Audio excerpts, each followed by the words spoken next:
Hello students, today we are going to start chapter 8 quadrilaterals exercise 8.1 question number 3. Student previous video में हम इसी chapter का introduction part और इसी exercise 8.1 के क्वेश्चन नंबर 1 एंड 2 डिस्कस कर चुके थे. आई होप आपको अच्छे से समझ में आए होंगे. आज हम इस वीडियो में क्वेश्चन नंबर 3, 4 एंड 5 डिस्कस करेंगे. बहुत ही इजी क्वेश्चन है स्टूडेंट्स. अब हम क्वेश्चन नंबर 3 पे आते हैं. Show that if the diagonals of a quadrilateral bisect each other at right angles then it is rhombus. Student question number 3 में हमें बोला गया है कि ये क्वाड्रिलेटरल है जिसके डायगोनल आपस में बाइसेक्ट कर रहे हैं राइट एंगल पे. तो स्टूडेंट्स जब भी कोई क्वाड्रिलेटरल के डायगोनल आपस में बाइसेक्ट होते हैं, तो मैं बाइसेक्ट का मीनिंग आपको पहले भी बता चुकी हूँ, दो बराबर भाग में कटना. ठीक है, और वो राइट एंगल पे कट हो रहे हैं.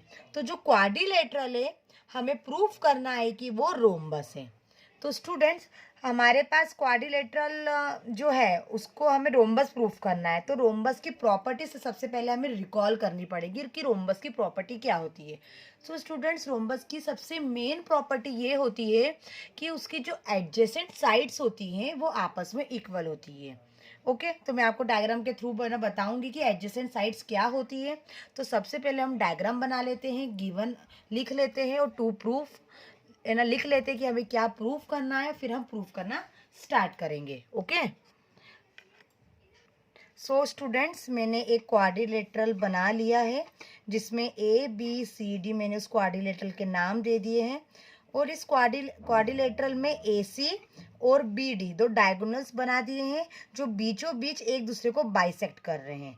तो स्टूडेंट क्वेश्चन में हमें बोला था कि डायगोनल एक दूसरे को बाइसेक्ट कर रहे हैं, मतलब बराबर भाग में. तो हम गिवन में है ना लिख सकते हैं O A equal O C and O B equal O D. ठीक है, अब क्वेश्चन में ये भी कहा था कि 90 डिग्री पे, तो हम कोई सा भी एंगल है ना ले सकते हैं. तो हमने ले लिया ए ओ डी 90 डिग्री. तो हमें प्रूफ करना है कि जो ए बी सी डी है वो एक रोम्बस है. सो स्टूडेंट्स रोम्बस प्रूफ करने के लिए हमें एडजेसेंट साइड्स आपस में इक्वल प्रूफ करनी होती है. तो एडजेसेंट साइड्स क्या होती है? एडजेसेंट स्टूडेंट ये होती है साथ वाली. ठीक है, जैसे A D equal A B हो गया, या फिर A B equal B C हो गया, या B C equal C D हो गया, या C D equal A D हो गया. है ना, साथ वाली साइड आपस में बराबर होनी चाहिए, इक्वल होनी चाहिए. ओके, तो हम प्रूफ करना स्टार्ट करते हैं कि हमारा ये जो क्वाड्रिलेटरल है वो रोम्बस है या नहीं. सो स्टूडेंट्स प्रूफ में हम दो ट्रायंगल लेंगे, कोई से भी हम दो ट्रायंगल है ना ले सकते हैं. Like triangle A O D, एक ये ट्रायंगल ले लिया, और एक सी ओ बी वाला ट्रायंगल हमने ले लिया. ओके, तो ये दो ट्रायंगल हमने ले लिए. सबसे पहले हम इस क्वाड्रिलेटरल को हम प्रूफ करेंगे कि एक पैरेललोग्राम है. ठीक है, इसलिए हमने आमने सामने के ये दो ट्रायंगल लिए हैं. ठीक है, अब इसमें हम देखते हैं कि आपस में क्या क्या इक्वल है. ओ ए इक्वल ओ सी हम लिख सकते हैं, और ये चीज़ हमने गिवन में लिखी थी क्योंकि हमें क्वेश्चन में बोला गया था. अगेन हम लिख सकते हैं O D equal O B, O D equal O B, O A equal O C. ठीक है, तो ये भी हमारे पास गिवन में था और ये दोनों चीज़ इन दोनों ट्रायंगल में आ रही है. ठीक है, अब एंगल 1 इक्वल एंगल 2, हमने कुछ एंगल के नाम है ना दे दिए हैं ताकि हमको लिखने में आसानी हो.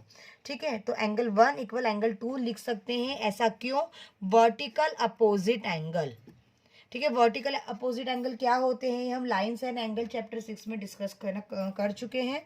ठीक है, तो यहाँ पे हमारे पास दो साइड एक एंगल हो गया. ठीक है, तो हम बोल सकते हैं कि triangle A O D congruent है ट्रायंगल सी ओ बी के. रीजन हम डालेंगे साइड एंगल साइड, क्योंकि दो साइड है और एक एंगल है. ठीक है, जब ये दोनों ट्रायंगल आपस में कॉन्ग्रुएंट हो गए तो हम बोल सकते हैं कि ए डी साइड और बी सी साइड आपस में इक्वल है. रीजन लिखेंगे C P C T corresponding parts of congruent triangle. Okay, जब भी कोई भी दो ट्रायंगल आपस में कॉन्ग्रुएंट प्रूफ हो जाते हैं तो उसका कोई सा भी पार्ट साइड हो या एंगल हो सारे आपस में इक्वल होते हैं. ओके। एंड स्टूडेंट, हम एंगल 3 और एंगल 4 भी आपस में इक्वल लिख सकते हैं। ये भी हम CPCT से इक्वल लिख सकते हैं क्योंकि एंगल 3 और एंगल 4 दोनों ट्रायंगल में आ रहे हैं। और एक रीज़न ये भी डाल सकते हैं कि ये अल्टरनेट इंटीरियर एंगल है। ओके। अब जब ये दोनों साइड आपस में इक्वल हो गई, ठीक है, और अल्टरनेट इंटीरियर एंगल है, तो ये दोनों साइड आपस में पैरेलल भी हो सकती हैं। तो AD इक्वल CB अगर इक्वल है तो ये आपस में पैरेलल भी होगी। जब भी दो साइड आपस में इक्वल होती हैं और पैरेलल होती है तो वो शेप होता है पैरेलोग्राम। तो जब ये दो साइड आपस में इक्वल हो गई, पैरेलल हो गई, तो we can say that ABCD is a parallelogram. तो we can write ABCD is a parallelogram.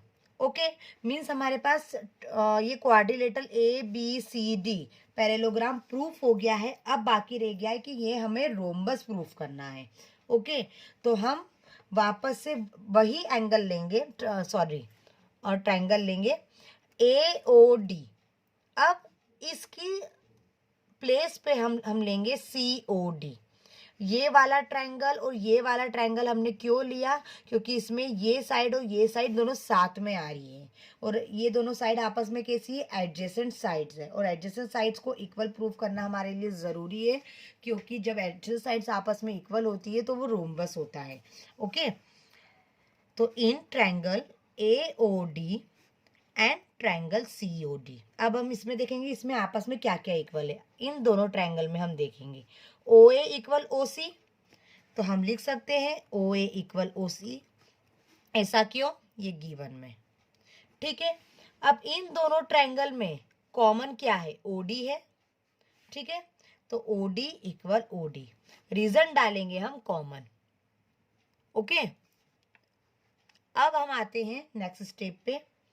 Angle 1 और एंगल 5 हम आपस में इक्वल लिख सकते हैं क्योंकि क्वेश्चन में ही कहा था कि दोनों डायगोनल आपस में 90 डिग्री पे कट हो रहे। तो ये 1 है और ये 5 है, तो हम लिख सकते हैं एंगल 1 इक्वल एंगल 5। रीजन डालेंगे 90 डिग्री का एंगल, ठीक है। अब हमारे पास तीन चीज हो गई, साइड साइड एंगल, तो हम लिख सकते हैं triangle AOD congruent triangle COD के। रीजन डालेंगे साइड एंगल साइड। अब साइड एंगल साइड से क्या हुआ कि ये दोनों ट्रायंगल आपस में इक्वल प्रूफ हो गए, तो हम बोल सकते हैं कि AD और CD आपस में इक्वल है, ठीक है, इक्वल है। तो रीजन क्या? CPCT, क्योंकि ये दोनों ट्रायंगल आपस में कॉन्ग्रुएंट प्रूफ हो गए तो हम दोनों की साइड आपस में इक्वल लिख सकते हैं। और AD और CD आपस में एडजेसेंट साइड्स हैं, ठीक है। तो we can write ABCD is a rhombus. तो ये हमारा यहाँ पे क्वेश्चन नंबर 3 प्रूफ हो गया। अब हम क्वेश्चन नंबर 4 पे आते हैं। Now question number 4, show that the diagonals of a square are equal and bisect each other at a right angles। Student, question number 4 में हमें बोला है कि हमको प्रूफ करना है कि जो स्क्वायर है और जो उसके डायगोनल है, एक स्क्वायर है उसका डायगोनल है, वो आपस में इक्वल है और बाइसेक्ट कर रहे हैं एक दूसरे को राइट एंगल पे, मतलब 90 डिग्री पे बाइसेक्ट कर रहे हैं। तो हमें ये शो करना है कि उसके डायगोनल जो है इक्वल है और वो बाइसेक्ट कर रहा है 90 डिग्री पे, ठीक है। तो थोड़ा सा टिपिकल क्वेश्चन है, मैं आपको समझाने की ना कोशिश करूंगी। आई होप सो आपको समझ में आ जाए। तो सबसे पहले हम इसका गिवन लिख लेते हैं कि हमारे पास क्या है और क्या प्रूफ करना है। टू प्रूफ में हम लिख लेते हैं और डायग्राम पहले बना लेते हैं। So students, question number 4 given में हमने लिख लिया ABCD हमारे पास एक स्क्वायर है, सिर्फ स्क्वायर है। हमें प्रूफ करना है कि जो डायगोनल AC है वो BD डायगोनल के इक्वल है। सेकेंड थिंग ये कि हमको प्रूफ करना है कि ये डायगोनल्स आपस में इक्वल बाइसेक्ट हो रहे हैं, means OA equal OC proof करना है। ओ A equal O C proof करना है और O B equal O D proof करना है। और साथ ही साथ हमें ये भी प्रूफ करना है कि अगर वो बाइसेक्ट हो रहे हैं इक्वली पार्ट पे तो 90 डिग्री बन रहा है, राइट एंगल बन रहा है। तो एंगल ए ओ डी कोई सा भी आप है ना ले सकते हैं, ए ओ डी ले ले या ए ओ बी ले ले या सी ओ बी ले ले या सी ओ डी ले ले। तो मैंने ए ओ डी ले लिया, तो ये 90 डिग्री पे कट हो रहा है, तो ये हमें प्रूफ करना है। तो टोटल 4 पॉइंट्स हमें प्रूफ करने हैं। ओके स्टूडेंट्स, तो हम प्रूफ करना स्टार्ट करते हैं। स्टूडेंट्स, ये डायग्राम में मैंने कुछ एंगल्स पे नंबरिंग करी है, एंगल 1 2 3 4 5 6 7। ये नंबरिंग मैंने इसलिए करी है ताकि हमें प्रेजेंटेशन में इजी रहे, ज़्यादा हमें बड़े बड़े एंगल के नाम लिखना ना पड़े, इससे कन्फ्यूजन भी क्रिएट होता है और फिर हमारा प्रॉपर प्रेजेंटेशन भी नहीं हो पाता है, इसलिए हमने नंबरिंग कर दी। ओके, सो स्टूडेंट, सबसे पहले हम डायगोनल्स आपस में इक्वल करेंगे। तो हम ऐसे दो ट्रायंगल लेंगे जिसमें दोनों डायगोनल आ रहे हैं। तो मैंने ले लिया in triangle D A B, ये वाला ट्रायंगल, और ट्रायंगल सी बी ए ये वाला ट्रायंगल। दोनों ट्रायंगल मैंने लिए तो उसमें दोनों डायगोनल आ रहे हैं। ठीक है, तो हम इन दोनों ट्रायंगल को आपस में कॉन्ग्रुएंट प्रूफ करेंगे और सीपीसीटी से डायगोनल को हम इक्वल लिख देंगे। ओके, तो सबसे पहले स्टूडेंट्स हमने दोनों ट्रायंगल है ना लिख लिए, in triangle D A B and triangle C B A. Okay, अब इसमें हम देखते हैं आपस में क्या क्या इक्वल है। सबसे पहले A D equal B C हम लिख सकते हैं। ठीक है, क्यों लिख सकते हैं? क्योंकि ए बी सी डी एक स्क्वायर है, क्वेश्चन में बोला है, और स्क्वायर की चारों साइड आपस में इक्वल होती है, तो हम लिख सकते हैं A D equal B C. Okay, साथ ही साथ इन दोनों ट्रायंगल में आप देखिए कॉमन क्या है, ए बी। रीजन पहले तो इसमें हम है ना लिख लेते हैं गिवन, और नेक्स्ट स्टेप में A B equal A B, reason आ जाएगा कॉमन। ओके, अब एंगल ए और एंगल बी हम आपस में इक्वल लिख सकते हैं। क्यों लिख सकते हैं? क्योंकि स्क्वायर के चारों एंगल आपस में इक्वल होते हैं, क्योंकि साइड भी इक्वल होती है। तो angle A equal angle B, क्यों, और रीजन लिख देंगे ईच 90 डिग्री, या फिर आप ये भी बोल सकते हैं कि A B C D is a square, इसलिए आपस में एंगल इक्वल है। अब हमारे पास तीन चीज हो गई, 1 2 3 साइड साइड एंगल। तो we can write triangle D A B congruent है ट्रायंगल सी बी ए के। रीजन डाल सकते हैं साइड एंगल साइड, क्योंकि दो साइड है एक एंगल है। जब ये दोनों ट्रायंगल आपस में कॉन्ग्रुएंट प्रूफ हो गए तो हम दोनों के डायगोनल्स आपस में इक्वल लिख सकते हैं। ठीक है, तो हो गया डायगोनल्स हमारे पास क्या है, ए सी है और बी डी है, रीजन डाल देंगे सी पी सी टी। तो हमारा फर्स्ट पॉइंट तो प्रूफ हो गया। ओके स्टूडेंट्स, अब हम आते हैं कि सेकंड पॉइंट हमें क्या प्रूफ करना है कि जो डायगोनल्स है वो आपस में इक्वल पार्ट्स में डिवाइड हो रहे हैं। तो सबसे पहले हम ऐसे ट्रायंगल लेंगे जिसमें डायगोनल आपस में डिवाइड हो रहे हैं। ठीक है, तो हम लेते हैं in triangle A O D and triangle C O B. कैसे लिया देखते हैं, ए ओ डी और सी ओ बी। ठीक है, अब जैसे ए ओ डी लिया है हमने, ये वाला ट्रायंगल। ओके, और लिया है सी ओ बी, ये वाला ट्रायंगल। आमने सामने वाले लिए, अगर हम ये दोनों ट्रायंगल आपस में इक्वल प्रूफ कर दे तो सीपीसीटी से हम बोल सकते हैं कि ओ ए इक्वल ओ सी है और O D equal O B है। जो प्रूफ करना है हम उसको पहले नहीं लिखेंगे, उसको हम सीपीसीटी में लिखेंगे।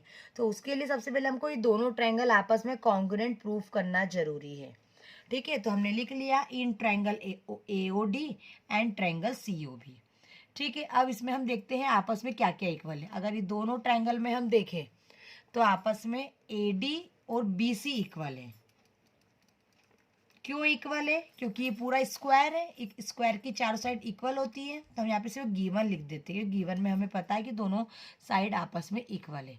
अच्छा, अब उसके बाद अगर हमें दोनों ट्रायंगल में देखें तो एंगल 4 और एंगल 5 आपस में इक्वल है। क्यों? अल्टरनेट इंटीरियर एंगल, एक साइड में ऊपर और एक नीचे एंगल बनता है क्रॉस में, तो वो अल्टरनेट इंटीरियर एंगल होता है। तो लिख सकते हैं अल्टरनेट इंटीरियर एंगल। ठीक है, अब उसके बाद एंगल 6 और एंगल 7 भी इक्वल लिख सकते हैं। क्यों? ये भी अल्टरनेट इंटीरियर एंगल है, अल्टरनेट इंटीरियर एंगल। तो हमारे पास 3 चीज़ें हो गई, साइड एंगल साइड। ठीक है, 3 चीज हो गई। तो हम लिख सकते हैं triangle A O D congruent है ट्रायंगल सी ओ बी के।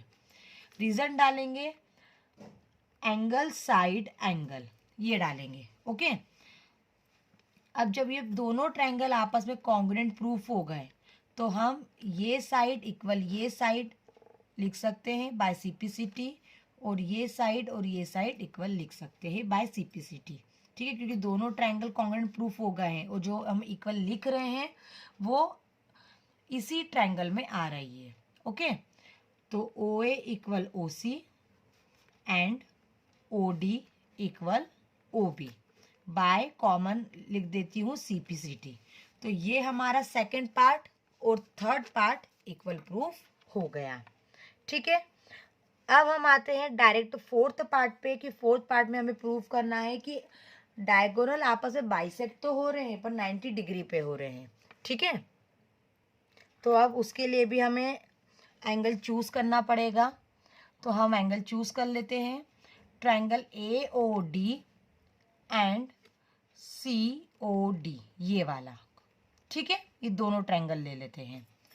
तो in triangle A O D and triangle C O D, अब इन दोनों ट्रायंगल में हम देखेंगे कि आपस में क्या क्या इक्वल है। तो पहले ही हम प्रूफ है ना कर चुके हैं कि ओ ए इक्वल ओ सी है, ओ A equal O C. Reason में डाल देंगे प्रूफ, क्योंकि हम ऑलरेडी प्रूफ कर चुके हैं। अब इन दोनों ट्रायंगल में कॉमन क्या है? ओ डी, तो O D equal O D common. ठीक है, दो चीज हमारे पास हो गई। अब इन दोनों ट्रायंगल में ए डी और सी डी इक्वल है ना लिख सकते हैं। ये तो अंडरस्टूड है क्योंकि ये गिवन है, क्योंकि ये स्क्वायर है, A B C D square है। So students, A D equal C D हमने है ना लिख लिया, इसलिए हम इसको ना लिख सकते हैं क्योंकि A B C D square है, वो चारों साइड आपस में इक्वल होती है, तो हम कोई सी भी साइड किसी भी साइड के साथ इक्वल लिख सकते हैं। ठीक है, तो A D equal C D. अब 3 चीज हो गई हमारे पास, साइड साइड साइड, तो ये दोनों ट्रायंगल आपस में कॉन्ग्रुएंट प्रूफ हो गए। ठीक है, तो हम है ना लिख सकते हैं triangle A O D congruent है ट्रायंगल सी ओ डी से, side side side. Okay students, ये हमारा हो गया। अब जब ये दोनों ट्रायंगल आपस में इक्वल हो गए, ठीक है, तो हम इसका कोई सा भी पार्ट आपस में इक्वल लिख सकते हैं बाय सीपीसीटी। तो एंगल 1 इक्वल एंगल 3, तो एंगल 1 इक्वल एंगल 3 आपस में हम इक्वल लिखते हैं सीपीसीटी। ये हो गया। अच्छा, अब आप ये देखिए कि एंगल 1 और 3 एक ही लाइन के ऊपर बना रहे हैं, तो एक ही लाइन के ऊपर जो एंगल होता है वो होता है linear pair. Okay, so students, तो ये लीनियर पेयर एंगल हो गया, एंगल 1 और एंगल 3। तो लीनियर पेयर एंगल क्या होता है? जब एक ही लाइन के ऊपर 2 एंगल बनते हैं या 2 से ज़्यादा एंगल बनते हैं तो उनका सम होता है 180। तो हम लिख सकते हैं angle 1 plus angle 3 equal to 180। Okay, reason लिखेंगे लीनियर पेयर एंगल, ये भी हम लाइन्स एंड एंगल चैप्टर में डिस्कस कर चुके थे। अगर आपको डाउट है तो आप जो लाइन्स एंड एंगल चैप्टर के वीडियो है, इंट्रोडक्शन पार्ट है, आप उसमें जाके देख सकते हैं। ओके, अब एंगल 3 की प्लेस पे मैं लिख सकती हूँ एंगल 1। ओके, क्यों? क्योंकि एंगल 1 और एंगल 3 आपस में इक्वल है। एंगल 1 और एंगल 1 होता है 2 एंगल 1 180 डिग्री, 2 1 जा 2, 2 9 जा 18 0। तो एंगल 1 की वैल्यू आ गई 90 डिग्री। अब आप देखिए कि एंगल 1 कहाँ बन रहा है? ए ओ डी पे, तो हमने लिख दिया angle A O D equal 90 degree. तो ये हमारा लास्ट 4th पॉइंट प्रूफ हो गया। साथ ही साथ हमारा क्वेश्चन नंबर 4 भी यहाँ पे फिनिश होता है। Now question number 5, show that if the diagonals of a quadrilateral are equal and bisect each other at a right angles, then it is square। Student, question number 5 में आपको show करना है कि एक क्वाड्रिलेटरल है, ठीक है, जिसके डायगोनल्स आपस में इक्वल है और वो 90 डिग्री एंगल पे बाइसेक्ट कर रहे हैं। तो क्या वो स्क्वायर है, ये हमें प्रूफ करना है। मीन्स एक क्वाड्रिलेटरल है, उसको हमें स्क्वायर प्रूफ करना है, जबकि कंडीशन हमें दी हुई है कि उसके दोनों डायगोनल आपस में इक्वल है और 90 डिग्री पे बाइसेक्ट हो रहे हैं। तो स्टूडेंट, ये क्वेश्चन नंबर 4 जैसा है, तो ये आपके लिए होमवर्क में है। आई होप सो आपसे ये क्वेश्चन हो जाएगा। इसका आप जो कंसेप्ट है क्वेश्चन नंबर 4 जैसा अप्लाई कीजिएगा तो इजीली आपका प्रूफ हो जाएगा। ओके, नेक्स्ट वीडियो में हम क्वेश्चन नंबर 6, 7, 8 आगे के जो भी 12 क्वेश्चन है 12 तक एक्सरसाइज 8.1 के, वो हम डिस्कस करेंगे। Thank you.